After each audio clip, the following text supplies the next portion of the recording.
Recession, spending cuts, economic unrest, and government bailouts. Over the past few years, they've shaken some of the biggest economies in Western Europe and North America, and the ripples are being felt around the world.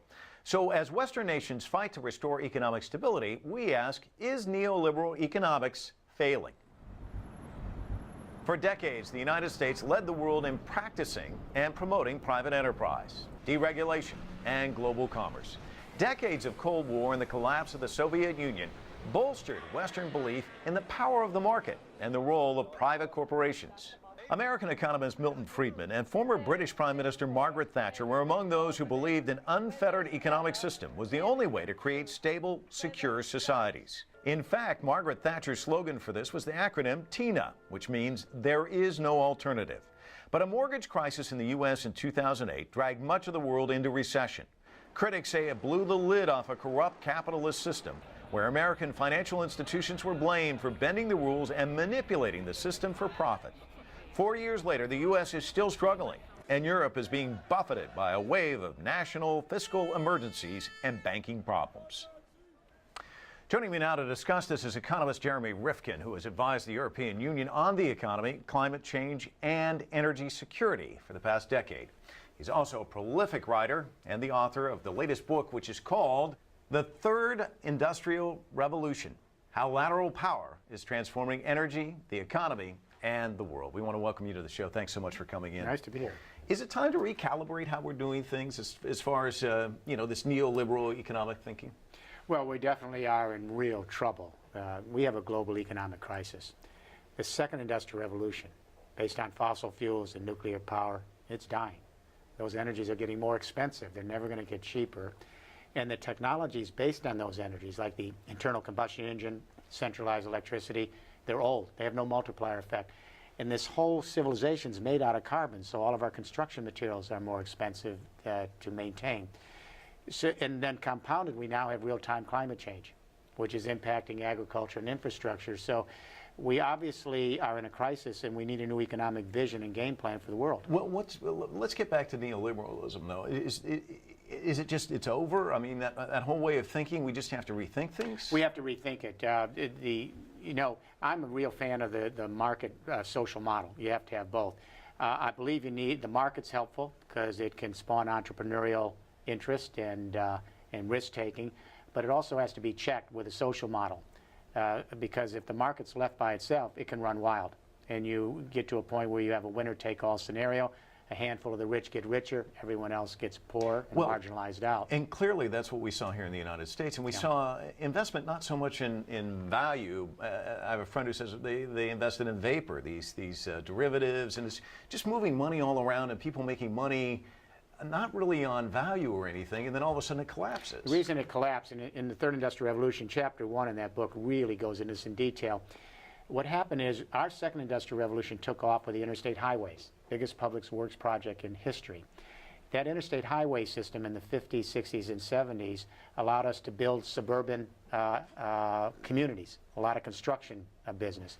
And then we were able to put in the shopping malls and create a mass consumer society, all of that because of the interstate highways. And that peaked in the late 80s. We overbuilt, and we went into a great recession in the late 80s because we overbuilt our housing. And then to come out of that recession, we didn't have a new economic revolution in place. The internet was boutique. So what we did is we started to live off the savings of the second industrial revolution, and we've been doing it for 20 years. Well, let's talk a little bit about your revolution, but first let me talk about regulation, because there's a lot of people who say that the regulation wasn't in place, and that's why things collapsed. Do you think that's true, and does there need to be more regulation? Well, I think that there needs to be a balance between incentivizing the market and making sure there are checks and balances in place so the market doesn't run to the extreme. That's why you need a social market model, and I think Europe provides a little bit of a better frame of reference for that. We have to make sure that government is there and civil society is there to ensure that the fruits of new economic opportunity are widely distributed so that you have a more equitable and just society. If not, it can end up like the U.S. We were the most middle-class society in the world in 1960. Today, we're 29 out of 31 OECD countries in income disparity. Only Turkey and Mexico have greater disparity in income. that's not a good test of a country's ability in the long run. Well, and a poison gets into the system and it manifests itself. Europe also impacted by what happened here in the United States, correct? I mean, absolutely. And so how do you rectify that? I mean, if the United States is having issues and it just trickles across into Europe, how do you protect yourself against that? Clearly the problem here is there's a global problem, and that is the second industrial revolution based on fossil fuels and the technologies that go with it are sunsetting. Let me share an anecdote. When Chancellor Merkel became chancellor, she asked me to come to Berlin in the first few weeks of her government to help her address the question, how do you grow the German economy? The first question I asked the chancellor, how do you grow the German economy, the European economy, or the global economy in the sunset, the last stages of a great energy era, and a whole industrial infrastructure built on it? That's a global issue.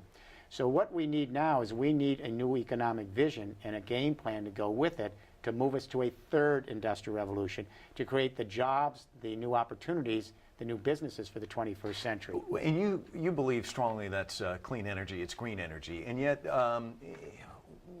you understand that if people invest, they want a return on their investment. And yet, when you look across the globe, I mean, we're seeing in Germany, it was Q-Cells, Evasol, Solyndra here in the United States, all of these companies who invested in green technology, all of them going bankrupt. So is it just too early? What's the problem? No, it's not understanding how you lay out a third industrial revolution infrastructure. President Obama's mistake, for example, he spent billions of dollars of U.S. tax money, stimulus money, but he did it on standalone projects, a solar factory in one state, a battery factory in another state, unconnected. What we need to realize is that the great economic revolutions in history occur when two things happen. First, new energy regimes emerge, but then those new energy regimes require new communication revolutions to manage them and coordinate their activity. So when communication revolutions converge with energy revolutions, we have the big shifts in history.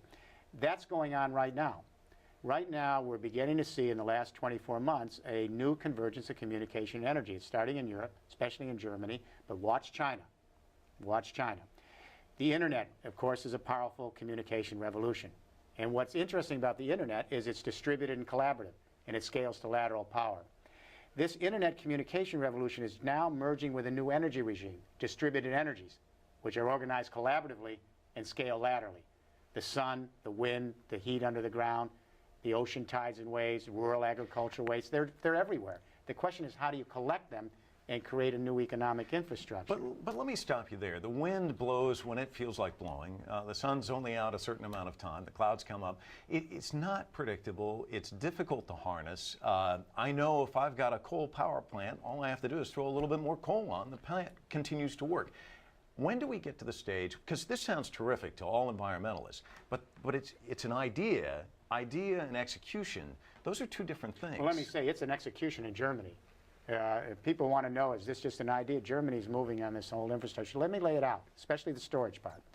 The EU is committed formally to a 5-pillar third industrial revolution. Pillar 1, shift to 20% renewable energies by 2020, a third of electricity green. Pillar 2, how do you collect energy that's everywhere? The sun, the wind, buildings.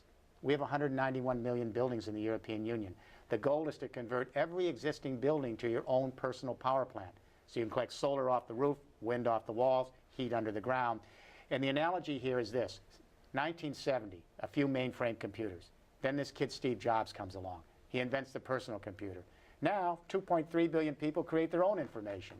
Today, we have a few power and utility companies, but already in Europe, several million buildings are generating their own energy. And in 10 years from now, tens of millions of buildings all over the world are going to generate their own green energy. And in 25 years from now, hundreds of millions of buildings, China, around the world, will collect energy on site. And just like we collect our own information, we're going to collect our own energy. Pillar 3 is the one you talked about, storage. You're right. The sun isn't always shining. The wind's blowing at night. You need the electricity during the day, so we have to store it. We're going to use hydrogen and all sorts of other storage technologies to store these energies so they're reliable. Pillar 4 is where the internet converges with the new energies. We use off-the-shelf internet technology and take the electricity and power grid of China, Europe, and the world. We transform it to an energy internet. So when millions of buildings are collecting green energy on site, storing it in hydrogen, like you and I store media and digital, then if you don't need some of that electricity, your software can connect you so you share that electricity across an entire continent on an energy internet. And Pillar 5, plug it into your electric vehicles, your fuel cell vehicles, your transport, and the infrastructure. That whole 5 pillars is the economic paradigm. Again, it sounds great on paper, and yet you talk about the sunsetting, and if there was one place where nuclear would certainly be shunned, it would be Japan. And the OE plant just went back online. It did, but the rest of Japan is pretty hostile to it coming back on. But I think, doesn't it indicate that we aren't at this stage? I mean, it's going to take a long time to implement what you're talking about. Let me say this. Pillar 1, Germany is at 20% green electricity last year and heading to 35%, everybody listening, by 2020. Pillar 2, Germany has converted 1 million buildings to personal power plants in 7 years and created 370,000 net jobs. Pillar 3, they're testing the energy internet now in 6 regions of Germany. That's Pillar 3 and 4. Pillar 5, Daimler and the other car companies are coming out with their fuel cell vehicles in mass production in 2014 to plug in the infrastructure. So when people say it isn't working, at least in the most robust industrial economy per capita in the world, Germany, they're moving ahead. We're going to have to leave it there. Thanks so much. Very interesting conversation. Appreciate you stopping by.